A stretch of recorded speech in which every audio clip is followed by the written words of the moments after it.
하나님의 말씀은 고린도전서 16장 17절에서 18절 말씀입니다. 내가 스데바나와 부르라도와 아가이오가 온 것을 기뻐하노니 그들이 너희의 부족한 것을 채움이라. 그들이 나와 너희 마음을 시원하게 하였으니 그러므로 너희는 이런 사람들을 알아주라. 주님이 주신 말씀입니다. 주님께 감사드립니다. 아멘.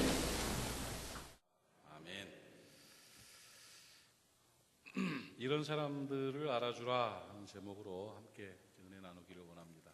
알아준다는 말은 이제 인정해 준다는 거죠. 또 따라간다는 말이죠. 존경한다 뭐 그런 뜻인데, 알아줄 만한 사람으로 우리가 살아가야겠다 하는 마음으로 말씀을 전합니다. 요즘 여러분 참 세상 염려를 많이 하시죠. 세상이 어떻게 이렇게 돌아가나 싶은 생각이 들 정도로 어려운 일들이 참 많습니다. 저는 요즘 정말 그 가슴 아프고 속상한 것 중에 하나가, 다 아시는 내용이겠지만 그 어금니 아빠라는 사람 그 내용을 보면서 아주 막 너무 화가 나요. 너무 화가 나고, 그 뭐 정신지체 2급 장애를 있다고 해서 자기가 그런 장애로 혜택도 받고 막 그런 사람이 그 절대로 그 정신지체가 아니에요. 그분은 나보다 머리 더 좋던데 뭐 얼마나 막 그런 사람이 그 모금한 돈을 가지고 뭐 외제차를 몇 개를 끌고 몸에는 문신을 하고 여자 장사를 하고, 아내가 죽은 것도 또 상황이 그렇게 그걸 또 이용하고, 또 딸의 친구를 죽여서 또 그러고, 이게 정말 이렇게 폐역할 수가 있나 싶은 생각이 들고, 좀 가슴 아픈 거는 이게 또 선한 사람들이 그런 분들을 이렇게 알지 못해서 이도 계속 그렇고 자기 또 정신적으로 그렇다니까 후원을 계속 해줬단 말이죠. 그 후원하던 사람들이 얼마나 가슴이 놀래고 배신감이 들고 그랬겠어요. 이게 정말 그 후원을 받아야 될 분들에게는 피해가 되는 거죠. 사람들이 그렇게 기부를 하겠어요? 잘 안 하고 또. 그러니까 이거 아주 정말 안팎으로 나쁜 사람이다 하는 생각이 들어요. 이게 정말 그러면 안 되는데 하는 생각이 들고, 또 저 개인적으로는 또 라스베가스의 그 총기 난사 사건 때문에 가슴이 많이 아프고, 이거 세상에 어떻게 그 기관단 총을 갖다가 그렇게 사람들에게 막 쏴서 죽이 한 명 한 명이 얼마나 귀한 존재들인데 거기다가 쏴서 수백 명이 이렇게 죽고 하는 이런 일들, 죽고 다치고 하는 일들이 벌어질 수가 있나 하는 안타까운 마음이 많이 듭니다. 뭐 그 별거 아닌 일들로 또 요즘 사람들이 막 욱하는 게 많은 것 같아요. 어젠가 기사를 봤더니 요즘 뭐 저 데이트 폭력이라는 게 있다며요. 옛날에는 부부 폭력이 있었는데 요즘은 데이트 폭력이 있대요. 그래서 부부도 아니면서도 애인들끼리 이렇게 때리고 그런다고 그러대. 그런데 어제 그 뉴스에 노래방에서 노래를 부르던 연인 둘이 노래하다가 갑자기 여자친구의 앞니빨을 부러뜨려 버렸대. 그래서 마이크로 잘못 맞았나 했더니 그게 아니고 남자친구가 노래하는데 여자친구가 듣기가 싫었는지 잘못 눌렀는지 취소 버튼을 눌렀대요. 그렇다고 때려가지고 앞니빨을 부러뜨렸대. 뭐라고요? 야, 이게 세상에 이럴 수가 있나 싶고, 요즘은 사람뿐만 아니라 개까지 또 날치더라고. 그죠? 얼마 전에는 1살 먹은 어린아이를 그 집에서 기르던 7년 된 진돗개가 물어서 죽였어요. 이게 말이 됩니까? 그러더니 어제 그 한일관 그 사장님이, 저도 그 서울에서 이제 일이 있고 모임, 가족들 모임 있으면 한일관에서 얼마 전에도 모임을 했어요. 근데 거기인데 그 한일관 사장님이, 여자 사장님이 엘리베이터 문 열리는데 개가 들어와가지고 물어가지고 죽었어요. 아니, 그 가수 최시원 씨인가 누가 기르던 개라고 그러더라고요. 큰 개도 아니라. 근데 그거 물고, 요즘은 개들까지 그렇게, 슬쩍 살펴봤더니 이 개가요 많이 달라졌어요. 2012년도 통계를 보면 신고된 개가 사람을 물은 건수가 245건이었어요. 그런데 재작년에 2015년 통계를 보니까 신고된 개가 사람을 물은 건수가 1188건이에요. 그러니까 4배 넘게 개들도 지금 뭔가 지금 상태가 이상해진 거예요. 그럴 것 같아요. 너무 눌려있고 막 개가 개로 커야 되는데 너 사람이야 이렇게 말해주니까 사람인 것처럼. 그러니까 개들이 얼마나 스트레스를 많이 받겠어. 그러니까 막 개들도 못 견뎌하는 거예요. 그 사람 그 강영욱 씨라고 있죠. 세상에 나쁜 개는 없다면서 개 심리치료사 같아. 진짜 기가 막혀요. 사람도 그렇게 다루면 될 것 같을 정도로 아주 기가 막히게. 저는 그 프로를 가끔 보는데 그 강영욱 씨가 개를 얼마나 사랑하고 개를 잘 고쳐주는 분인데 2가지 얘기했더라고요. 자기가 개를 그렇게 사랑하고 반려견을 아끼지만 첫째는 뭐냐면 우리 개는 안 물어요 이 말 하지 말라는 거예요. 당신만 안 물어요. 다른 사람은 물어요. 그 얘기 하라는 거. 또 하나는 개를 아무리 사랑해도 나는 개 앞에 우리 아이를 맡기지 않습니다. 이렇게 얘기를 하더라고요. 그러니까 개는 개란 얘기죠. 근데 개들이 막 흥분해가지고 요즘 막 물기 시작하고 죽이기 시작하고 이것도 사람 책임일 수도 있어요. 어떤 이런 상황들이에요. 이런 상황들. 그리고 막 신앙적으로도 너무 많이 흔들려요. 이 종교적인 가치관들, 신앙적 가치관과 성경적 가치관들이 너무 흐트러져 가지고요. 교회가 교회여야 되는데 세상의 부속품인 것처럼 그렇게 착각한 그런 일들이 너무나 많아요. 그래서 참 속상하다는 생각이 들고요. 저랑 아주 가까운 저랑 친한 동생 한 명이 요즘 곤란을 당하고 있어요. 어제도 통화를 했습니다만 여러분 오해하지 말고 들으세요. 제가 제 마음을 얘기하는 거예요. 지금 아주 큰 그 중대형 교회를 사역하는 목사인데 그 기독교 언론에서 집요하게 공격을 해가지고 물론 그 안에 이제 그걸 가지고 가서 얘기한 사람들은 무리가 있겠지만은 설교 표절이라는 걸 갖고 계속 논란이 되고 막 힘들게 해가지고 결국은 어제 사표를 내고 한 10주 동안을 고생하다가 사표 내고 떠났어요. 그래서 연락도 안 되고 두절이 됐는데 어제 이제 통화가 됐어요. 통화가 됐는데 이야기를 하면서 야, 왜 사표를 내? 목사는 자기가 사표 내는 거 아니야. 쫓겨날 때 쫓겨나더라도 하나님의 뜻대로 끝까지 가는 거야. 왜 사표를 내? 절대 그러는 거 아니야. 네가 뭔데 사표를 내? 하나님의 뜻이 아닌데. 막 그랬더니 형 나는 도저히 못 견디겠어. 이러다 죽을 것 같아요. 그 냄새나는 악의 소굴에 계속 있고 싶지가 않아요. 이 말을 하는데 얼마나 가슴이 아프던지요. 그러니까 저는 여러분 설교는요 표절이라는 말 쓰는 거 아니에요. 그 세상 용어예요. 표절은 논문이라든지 설계도라든지 과학적인 근거가 이런 것들을 할 때 학문적인 데서 표절하는 건 나쁘지요. 근데 설교는요 제 설교를 가지고 이중호 목사님 설교라고 저는 줘요. 우리 후배들한테 제 설교 원고를 보내줘요. 필요한데. 왜냐하면 설교는 전수예요. 전수. 성경책을 가지고 그냥 하나님의 뜻을 전하는 것이지 설교가 표절이 어디 있습니까? 아, 자기가 만든 게 있어요? 아니에요. 그런데 그런 개념을 가지고 마치 논문이나 이런 것처럼 그 몇 구절 그걸 인용한 걸 갖다가 표절이라고 해가지고 사람을 해서 수천 명 모이는 교회가 박살이 났어요 지금. 이런 것들을 바라보면서 왜 개념이 그럴까? 이건 아니. 우리 구역장들 누구 설교 갖고 설교해요? 최설교 갖고 설교하잖아요. 그 표절한 사람들이야 전부 다 죄인들이야. 그러면 제가 준 설교를 가지고 구역장들이 구역 예배 때 설교해요. 그렇게 하는 거예요. 전수예요. 말씀은 다 전하는 것이고 알리는 것인데 그걸 그런 개념을 가지고 해서 무너져요. 이런 시절을 살고 있어요. 영적으로도 어렵고 정치적으로도 어렵고 안보도 힘들고 문화도 그렇고. 야, 이거 세상 어떻게 해야 되나. 이 정말 혼란스럽고 불안한 시대를 우리가 살아가고 있어요. 정말로 이런 불확실한 미래를 바라보면서 혼란스러운 현실 속에서 예수님 믿는 사람들은 어떻게 살아야 되나, 그리스도인은 어떻게 살아야 되나. 저는 다른 거 없다고 생각해요. 중요한 하나는 신앙의 본질로 돌아가야 돼요. 하나님 앞으로 돌아가야 돼요. 본질을 찾는 것 외에는 다른 방법이 없습니다. 신앙도 신앙의 본질을 찾고, 삶도 삶의 본질을 찾고, 인격도 하나님의 형상을 회복하는 인격의 본질을 찾아야 우리의 삶이 회복되어지는 겁니다. 여러분 그런 빛이 되시기를 주의 이름으로 축원합니다. 오늘 예배를 통해서 본질을 찾는 역사가 있기를 간절히 바랍니다. 여러분, 본질을 찾는 게 뭔 본질을 찾냐? 다른 사람 본질을 찾는 게 아니라 나의 본질을 찾는 거예요. 그래서 본질을 찾고 하나님 앞에서 추스리고 가지치기를 잘하고 생동감 있게 설 수 있는 방법은 시선이 중요해요. 그 시선이 자신을 향해야 돼요. 다른 사람을 향한 시선을 가지고 있으면 결코 변하지 않습니다. 나를 주목하면서 자신의 모습을 바라보면서 나에게 시선을 모으고 내가 무엇을 바꿔야 되는가, 내가 무엇을 가지치기 해야 되는가, 내가 어떻게 하나님 앞에 서야 되고 어떤 모습으로 살아야 되는가를 아는 사람들이 이 땅을 회복시키는 능력자가 될 수가 있습니다.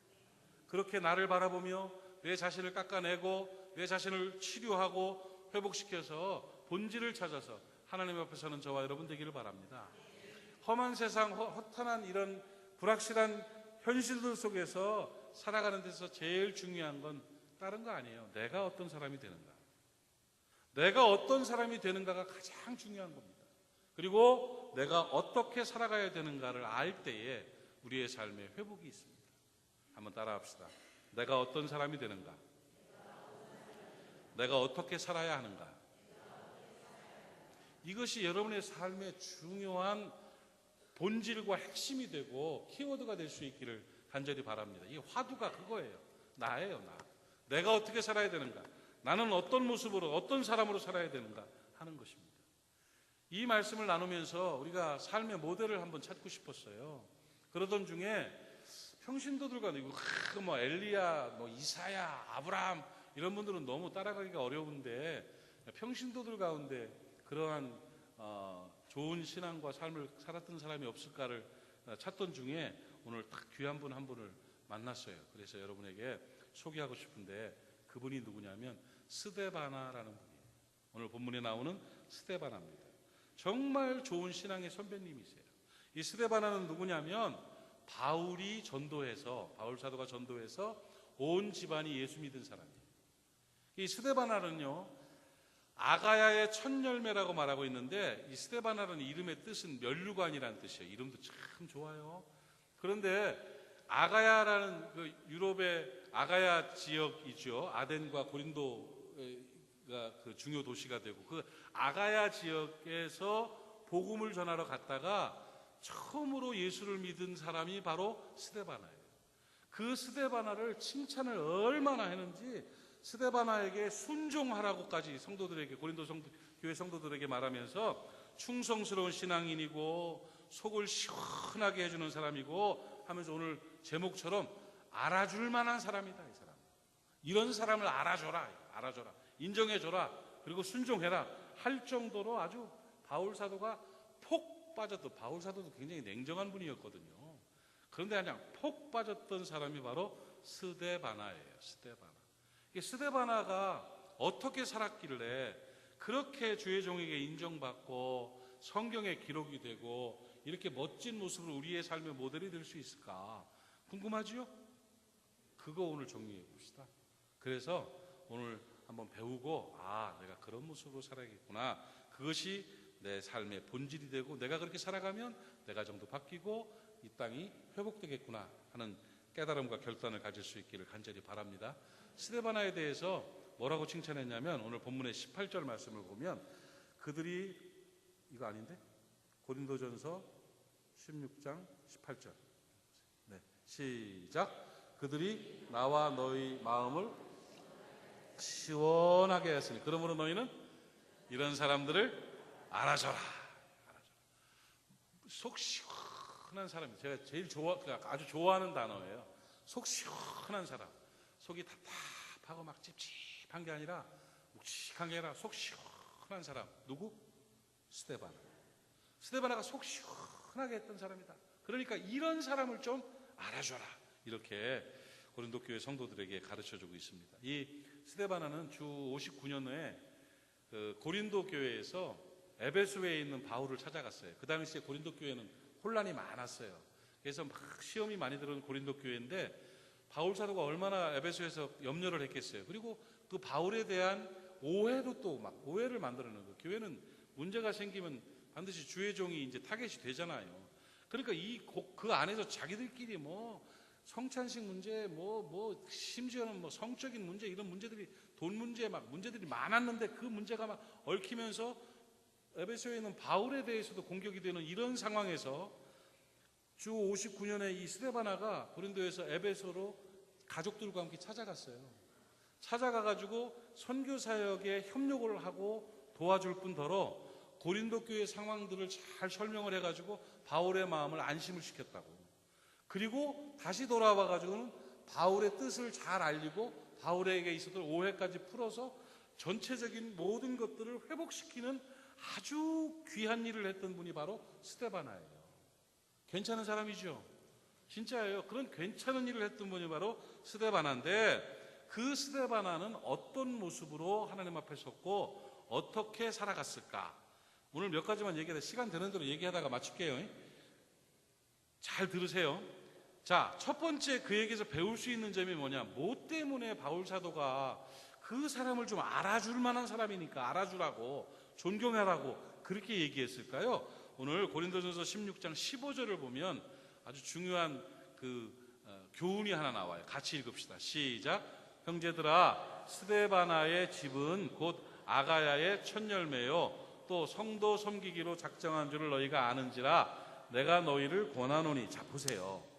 여기서 우리가 슬쩍 넘어가지 말아야 될 게 뭐냐면, 스데바나를 이야기하면서 15절 이후부터 18절까지 쭉 보면서 복수를 쓰고 있어요. 스데바나의 집을 얘기하고 있어요. 그들이라고 말하고 집이에요. 그러니까 스데바나뿐만 아니라 스데바나의 집 전체를 포함하고 있다는 거죠. 이게 뭘 얘기하려고 그러냐면, 스데바나가 알아줄 만한 사람이라는 게 뭐냐면 가정 전체가 복음화된 믿음의 가정이었다는 거예요. 이거 굉장히 중요한 일입니다. 여러분, 그리스도인의 최고의 선교지는요, 아프리카가 아니고요, 저 중동이 아니고요, 가정입니다. 제일 선교하기 어려운데도 또 가정입니다. 그거 압니다. 그러나 정말 스데바나처럼 성숙하게 신실하게 살면 가정이 회복되는 거예요. 그래서 가정이 복음화되는 것입니다. 그러니까 믿음의 가정, 스데바나의 집을 얘기하고 있어요. 이 집이라는 단어가 오이키만이라고도 하고 파밀리아가 우리 영어로는 패밀리 되겠죠. 그 라틴어로 파밀리아인데 그 뜻은 그냥 집 식구 혈육만을 말하는 게 아니에요. 온 집에 있는 사람들 전체를 말해요. 그러니까 노예나 수종 드는 사람들까지 전부 다 포함해서 온 집이 다 구원받았다는 거죠. 그래서 스데바나는 알아줄 만한 사람이에요. 여러분, 온 가족이 주님을 잘 믿는 가정은 정말 알아줄 만한 가정입니다. 여러분 가정이 그런 가정 되시기를 주님의 이름으로 축복합니다. 정말 모범적인 믿음의 집안이 바로 스데바나의 집안이었어요. 여러분, 그 스데바나가 예수를 믿게 된 것은요, 바울의 2차 전도 여행 때, 2차 전도 여행을 원래 아시아로 가려고 그러다가 성령께서 막으셔가지고 유럽 마게도니아로 갔잖아요. 그래서 마게도니아의 첫 성 빌립보에서 교회를 세웠잖아요. 빌립보 교회를 세우고, 그리고 이제 그 유럽 지역에 복음이 전파되려고 하는데 얼마나 많은 핍박이 있었어요. 어려움이 있고 박해자들이 생겨나니까 배를 타고 피해서 간 게 아가야 지방으로 갔어요. 아가야 지방으로 가서 아덴과 고린도가 있는 도시인데, 그 아가야 지방으로 가서 복음을 전하는데, 그 아덴이라는 지역은 아테네죠. 아덴이라는 지역은 철학과 신들이 많았던 도시예요. 그러니까 철학자들이 굉장히 많았거든요. 그 철학하면 또 바울도 한 철학 하잖아요. 굉장히 공부를 많이 했던 분이에요. 그러니까 아싸, 이거 됐어. 내가 한번 내 철학으로, 내 또 학문으로 한번 너희들을 눌러서 복음을 전해보겠다 하고 막 철학 토론을 많이 했는데 결국은 못했어요. 여러분, 복음은 철학으로 전하는 게 아닙니다. 복음은 학문으로 전하는 게 아닙니다.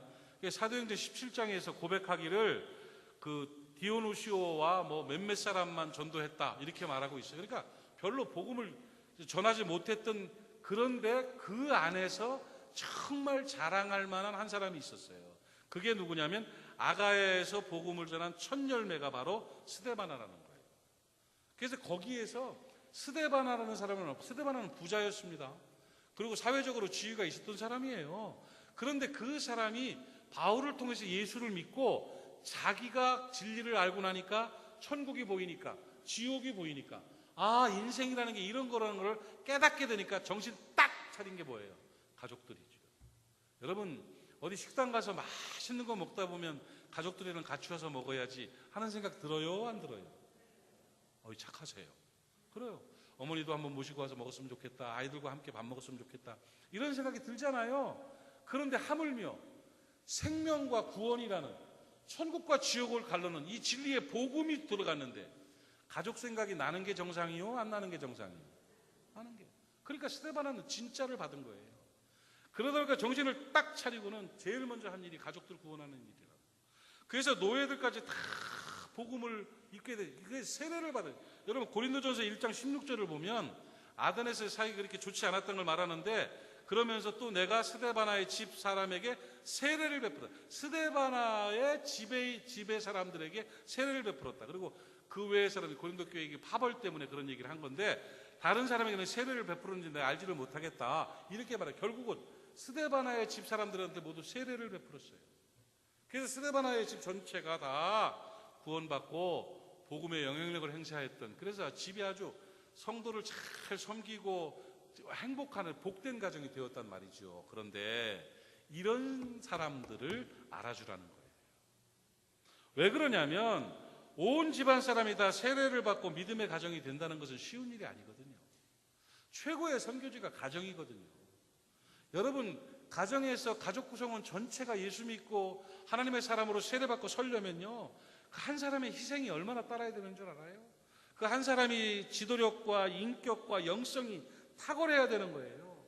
그런데 스데바나가 바로 그런 영향력 있던 사람이었기 때문에 스데바나가 복음을 전하니까, 그렇게 신뢰하는 스데바나가 예수 믿고 구원받자고 얘기하니까 온 가족들이 다 따를 수가 있었던 것이죠. 모든 가족이 다 세례를 받았어요. 마치 고넬료의 가정처럼 그렇게 되었다는 것입니다. 여러분 훌륭한 한 사람이 온 집안과 가문을 변화시킵니다. 그 훌륭하다는 것은 그를 바라보면서 예수 믿게 만드는 사람이에요. 믿음과 착한 심성과 성숙한 삶으로 하나님 앞에서는 여러분 되시기를 주님의 이름으로 축복합니다. 여러분 가정이 여러분의 선교지입니다. 하나님이 알아줄 만한 사람 되시기를 바랍니다. 다른 사람들이 알아줄 만한 사람 되시기를 바랍니다. 제가 지난주 중에 어떤 사람 얘기를 들었는데 저한테 탄식을 하더라고요. 그렇게 신앙생활 잘하던 아이들인데 서울 가더니 다 애들이 신앙생활 안 한다고 지금 상처를 받고 지금 교회를 안 다닌다고 이런 말 하는데 제 가슴이 좀 짠하더라고요. 여러분, 여러분의 자녀들이 여러분으로 인해서 하나님의 사람으로 온전하게 설 수 있기를 주의 이름으로 축복합니다. 우리 아버지처럼 예수 믿고 우리 아버지처럼 살면 된다. 이만 먹게 해야 돼요. 우리 엄마처럼 예수 믿고 우리 엄마처럼 살면 된다. 이만 먹도록 살아내야 되는 거예요. 여러분 정말 제일 살기 힘든 데가 사실은 가정이라고요. 저도 목사로서 제가 제일 힘든 데가 가정이에요. 제 집이 그렇다고 뭐 깨지고 터지는 게 아니라 저는 우리 아내라든지 아이들도 다 제 말씀을 먹고 살아야 되는 양 아닙니까? 제가 만약에 가정 안에서 유리창이나 깨고 욕이나 하고 막 디리들어 엎고 사기나 치고 이러고 앉아있으면 우리 아이들이 예수를 믿겠어요? 나 같으면 안 믿어요. 제 아내가 설교를 듣겠어요? 안 들어요. 이거 살리기, 이거 하기가 참 힘든 거예요. 우리 아이들이 서울로 유학 간 다음부터는 일부 예배 드리기가 그렇게 편할 수가 없어요. 편하게 설교하고 2부 예배 우리 집사람이 나오니까 1부 예배 때는 참 마음이 편한데 2부 때는 참 내가 두려운 마음으로 설교를 합니다. 니나 잘하세요. 이렇게 하면 어떻게 할 거예요? 예, 가정이 늘 긴장이 돼요. 여러분 이 긴장감이, 신앙적 긴장감이 목사 거 아니에요. 여러분 다 그렇게 가지시기를 바랍니다. 집안에서 성질 부리지 마세요.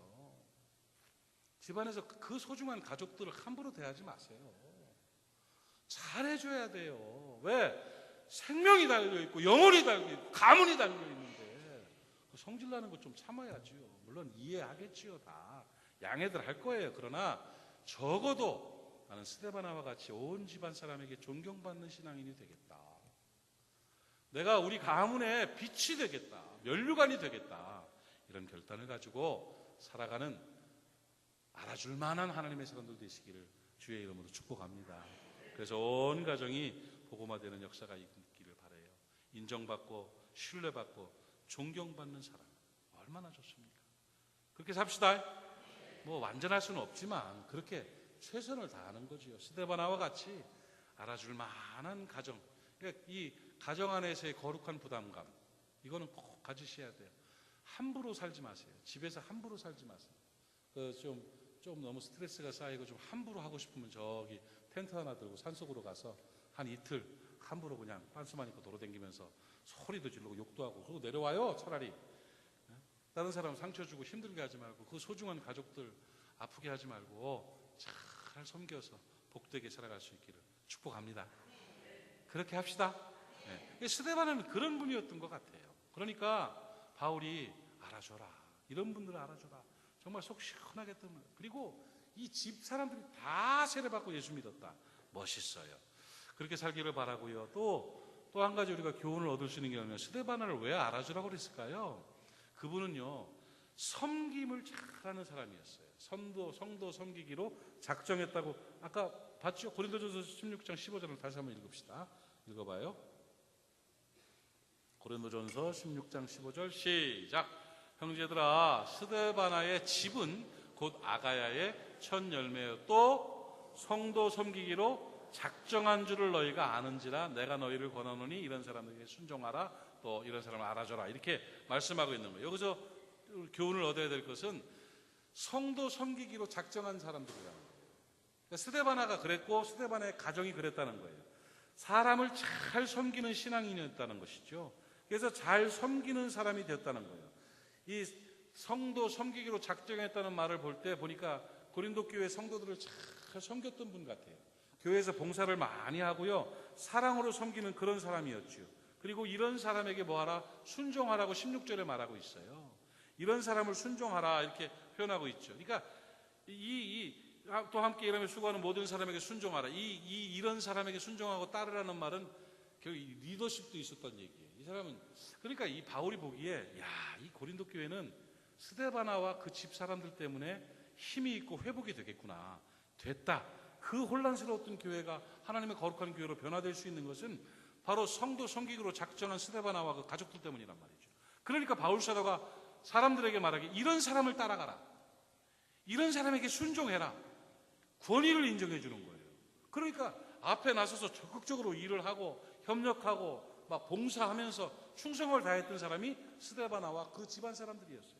사실은 스데바나의 집을 집회 장소로 내놓은 적도 있다는 거예요. 예배 처소로 스데바나의 집을 내놓고 물질적으로도 지원을 하고 여러 가지로 나눔을 살았던, 성숙하게 섬기던 신앙인이 바로 스데바나였다는 거예요.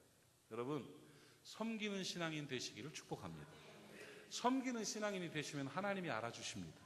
섬기는 신앙인이 되시면 다른 사람들이 알아주십니다. 여러분, 섬김이라는 게 무슨 뜻이냐면 나누고 베풀고 돕는다는 거예요. 섬김이라는 게 무슨 뜻이냐면 내 중심이 아니라 이타적이라는 거예요. 다른 사람을 도와주고, 다른 사람을 사랑해주고, 다른 사람을 아껴주고, 다른 사람에게 유익을 주는 게 바로 섬김이에요. 보세요. 섬김을 잘하는 사람들은 성숙한 사람들입니다. 여러분, 미숙한 사람들은 절대로 섬기지 못합니다. 미숙한 사람들은 다른 사람들을 신경 쓰고 섬길 만한 여력이 없습니다. 나만 생각합니다. 성숙함과 미숙함을 구분할 수 있는 방법은 뭔지 아세요? 나냐 너냐예요. 다시 한번. 성숙함과 미숙함을 구분할 수 있는 방법이 뭐라고요? 나냐 너냐예요. 어린아이들은요, 남 입장 생각 안 합니다. 아이들이 크면 남 입장 생각합니다. 어른아이라고 있어요. 나이는 먹었는데 정서적으로는 아이인 사람을 어른아이라고 심리학 용어가 있습니다. 이 어른아이들의 특징은 뭐냐면 다른 사람 입장 생각 안 합니다. 자기만 생각합니다. 다른 사람 유익 생각 안 합니다. 자기만 생각합니다. 이게 어른아이의 특징이에요. 이게 이제 경계선 인격장애자들이 그런 일이 많은 거예요. 나만이에요, 나만. 내 뜻에 안 되면 막 난리가 나고, 나를 안 알아주면 박살이 나고, 내가 이 손해를 보면 큰일 나고 막 이렇게 되는 거예요. 그러니까 남을 베풀고 돕고 이런 게 없어요. 혹시 베풀 때도 자기 낯을 내기 위해서 하고. 그러니까 이런 사람들은 성숙하지 못한 분들이죠. 그런데 이 스데바나와 그 집안 사람들은요, 섬기기로 작정을 하고 섬기기 시작하는데 바울이 감동을 받을 정도였다니까. 왜? 성숙한 사람이었으니까 그런 거예요. 혹시 사윗감을 고를 때, 혹시 며느리감을 고를 때 그걸 관점을 가지고 봐야 돼요. 나냐 너냐를. 아, 저 사람은 자기를 챙기는 건 잘한다. 미숙한 거예요. 남에게 배려하고 남을 돕는 걸 잘한다. 성숙한 거예요. 예, 우리 성경 공부 모임을 하고 끝나고도요, 훅딱 가는 사람이 있는가 하면 의자라도 정리하고 휴지로 테이블이라도 닦고 가는 사람이 있어요. 모임을 할 때 사과라도 갖고 오는 사람이 있고 먹기만 하는 사람도 있고, 또 먹기만 하는 게 나쁜 건 아닌데 어쨌든 간에 그런 게 다 다르더라고요. 그래서 여러분, 알아줄 만하다는 얘기는 남을 도와주고 섬겨주는 거예요. 여러분, 기부하는 사람들이요, 기부를 아무나 합니까? 돈 꺼내가지고 기부 몇 억씩 기부하고 몇 천만 원씩 기부하는 거, 여러분 돈 있어서 하는 것 같아요? 천만의 말씀이요. 돈 있는 사람들을, 미숙한 사람은 안 합니다. 그저 세금 혜택 받으려고 낫내기 위해서 조금 하는 거, 그거는 기부가 아니죠. 정말 사랑하는 마음으로 가난한 소외된 사람들을 위해서 기부하는 이 성숙한 거, 정말 이번에 라스베가스의 그 일을 보고 제가 깜짝 놀랐어요. 정말 전 세계가 베가스를 위해서 기도하고 하는데 제가 살던 땅 아닙니까? 그런데 그 피 흘리고 막 500몇 명이 다쳤으니 얼마나 피가 부족하겠어요. 헌혈해달라고 그러니까요, 정말 온 주민들이 다 모인 것 같아요. 한 200~300만 정도 사는데 라스베가스에 줄을 막 1km 이상 줄을 서가지고요, 며칠 만에 헌혈 그만하라고 그랬어요. 이제 혈액이 남는다고. 그래요. 참 성숙하지 않아요? 불과 며칠 만에요, 몇백만 불이 모여져 가지고요, 모금 사업을 더 이상 안 해도 돼요. 막 계속 갔다가 막 하는 거예요. 야, 성숙하다. 저 그 생각했어요. 아, 이거 피의 아픔이 있지만 또 그 뒤에 성숙한 개인주의가, 개인 이기주의가 아닌 개인주의가 자리 잡고 있었구나. 나를 존중하고 남도 존중할 수 있는 이런 모습들 정말 귀해요. 말 나온 김에 조금 더 얘기를 하면, 미국에서 목회할 때 보면은요, 헌금들을 안 해, 교인들이. 얼마나 이기적인지 난 그런 줄 알았어요. 어떤 사람은 내가 진짜 그런 일이 있었다니까요. 10불짜리를 접시에다 거기는 헌금을 하는데 10불을 헌금하고요, 8달러인가 얼마를 또 이렇게 거슬러 가더라니까. 그러니까 10,000원짜리 내고 8,000원 거슬러 가는겨. 이렇게 보면서 뭐 저런 것들이 다 있나 이런 생각이 들어요. 원래 이럴 정도예요. 왜냐하면 나중에 살다 보니까 알겠더라고요. 미국은 돈이 없어요. 미국은요, 중산층 사는 게요, 다 페이먼트 인생이라고 그래요. 그러니까 만약에 뭐 5,000불을 벌잖아요.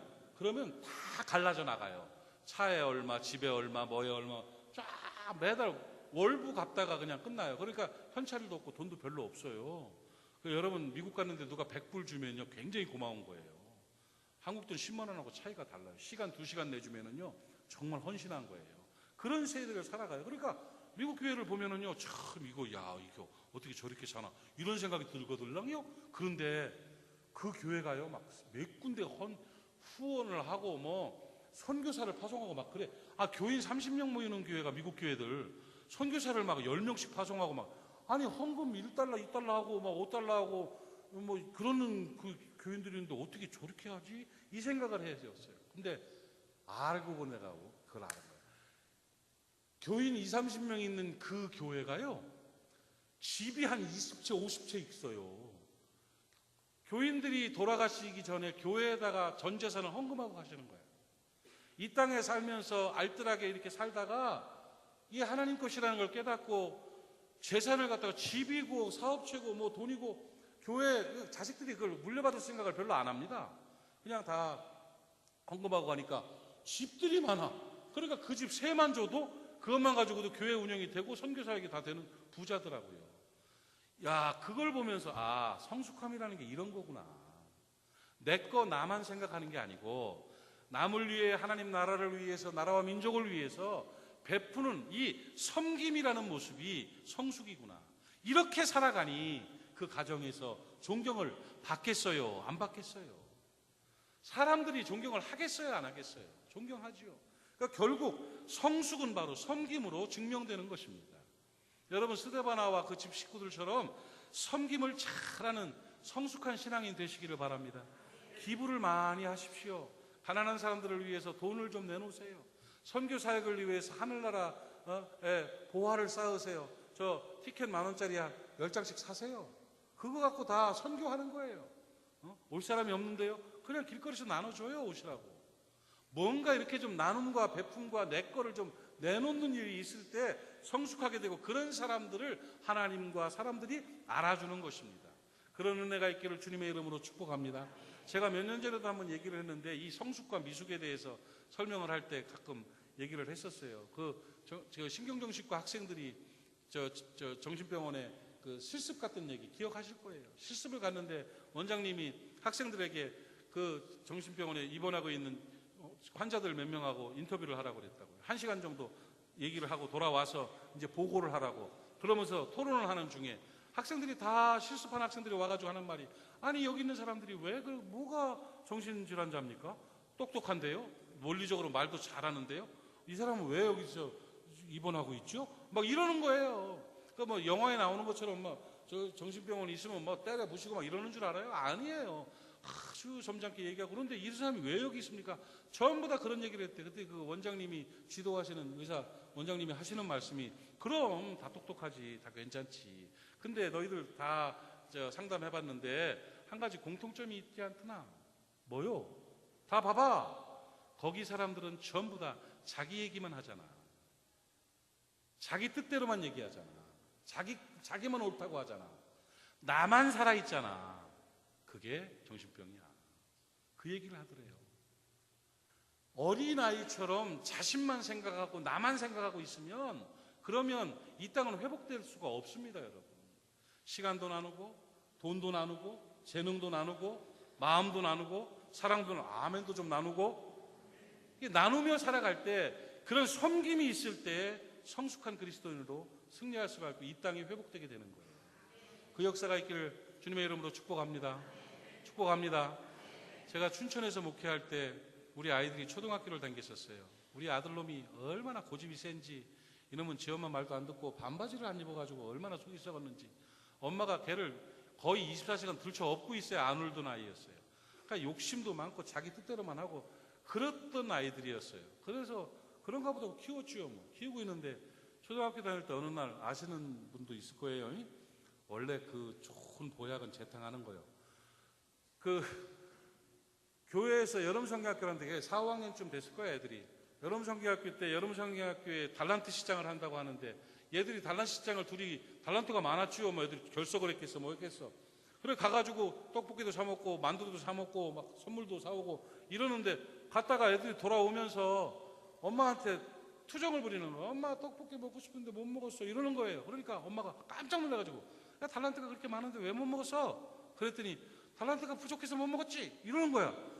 그 마음이 짠해가지고, 알았어, 엄마가 해줄게. 왜 부족했어? 뭘 샀길래? 이랬더니 이놈들이 뒤에 감추고 있던 걸 조그만 비닐봉지에서 쑥 꺼내는데 3가지를 사왔어. 하나가 일회용 면도기, 아빠 거. 난 쓰지도 않아 그거. 좋은 거 있어요. 근데 그거 사왔어요. 가슴이 찡한 거예요. 또 하나가 가짜 맥기 돼 있는 금목걸이, 지 엄마 거요 그거 사왔어요. 그리고 또 하나가 스타킹, 같이 신으라고 했는지 어쨌는지 어쨌든 스타킹 하나, 그 3가지를 사가지고 엄마 아빠한테 내미는 거예요. 눈물이 나. 진짜 막 가슴이. 그게 면도기가 좋아서 그런 게 아니고, 목걸이, 금목걸이 그거 하면은 여기 뭐 알러지 생겨요. 스타킹은 뭐 맞긴 하겠어. 그런데 뭐 때문에 그렇게 눈물이 나고 감격스럽고 그날 최고 맛있는 떡볶이를 만들어줬냐면, 이제 애들이 컸다는 거예요. 지들만 생각하다가 엄마 아빠를 생각한다는 거죠. 얼마나 떡볶이하고 면도기 사이에서 갈등을 했겠어요. 그런데 면도기를 선택할 수 있는 성숙함이 생겼다는 거죠. 그게 성장이고 그게 성숙이에요. 여러분, 성숙한 사람들은 섬기는 사람들입니다. 다른 사람의 입장을 생각하는 겁니다. 다른 사람을 도와주는 겁니다. 그렇게 살면 행복하게 되고, 그것이 바로 신앙과 인격의 본질이라는 사실을 깨닫기를 주님의 이름으로 축복합니다. 오늘 저와 여러분이 성도 섬기기를 작정하시기를 바랍니다. 가족들 섬기기를 작정하시기를 바랍니다. 직장 동료들 섬기기를 작정하시기를 바랍니다. 그래서 알아줄 만한 사람으로 승리하는 여러분 되시기를 주님의 이름으로 축원합니다. 기도합시다. 하나님 아버지, 오늘 주신 말씀이 우리의 삶을 변화시키는 능력 되기를 원합니다. 정말 혼란한 시대를 살고 있습니다. 불확실한 미래를 바라보면서 어찌 살아야 될지 모르겠습니다. 그러나 오늘 말씀 주시니 감사합니다. 하나님 앞에서 본질을 찾게 하여 주시옵소서. 내가 좋은 사람 되고 내가 빛이 될 수 있도록 은총 베풀어 주시옵소서. 스데바나와 같이 성숙한 신앙인 되게 하시고 스데바나의 가정처럼 온 가정이 하나님 앞으로 돌아오고 주께 영광 돌리는 복된 가정들 되게 해 주시옵소서. 오늘 말씀이 우리의 삶을 지배하여 주시옵소서. 예수님의 이름으로 기도하옵나이다. 아멘.